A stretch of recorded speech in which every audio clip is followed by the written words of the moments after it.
I, Paul, myself beseech you, by the meekness and gentleness of Christ, who in presence am base among you, but being absent am bold toward you.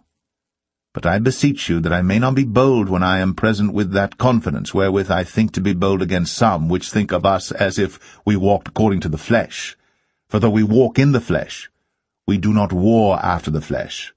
For the weapons of our warfare are not carnal, but mighty through God to the pulling down of strongholds, casting down imaginations and every high thing that exalteth itself against the knowledge of God, and bringing into captivity every thought to the obedience of Christ, and having in a readiness to revenge all disobedience when your obedience is fulfilled.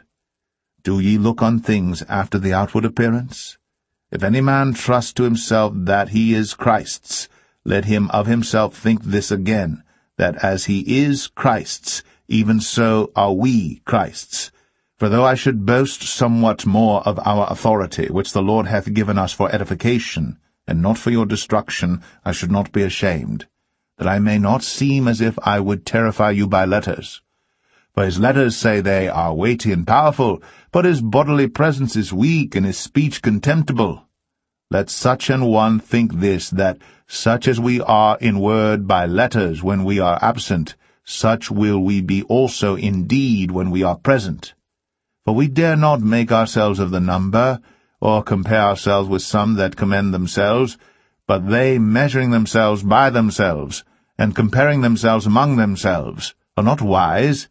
But we will not boast of things without our measure, but according to the measure of the rule which God hath distributed to us, a measure to reach even unto you. For we stretch not ourselves beyond our measure, as though we reached not unto you. For we are come as far as to you also in preaching the gospel of Christ, not boasting of things without our measure, that is, of other men's labors, but having hope, when your faith is increased, that we shall be enlarged by you according to our rule abundantly, to preach the gospel in the regions beyond you, and not to boast in another man's line of things made ready to our hand. But he that glorieth, let him glory in the Lord. For not he that commendeth himself is approved, but whom the Lord commendeth.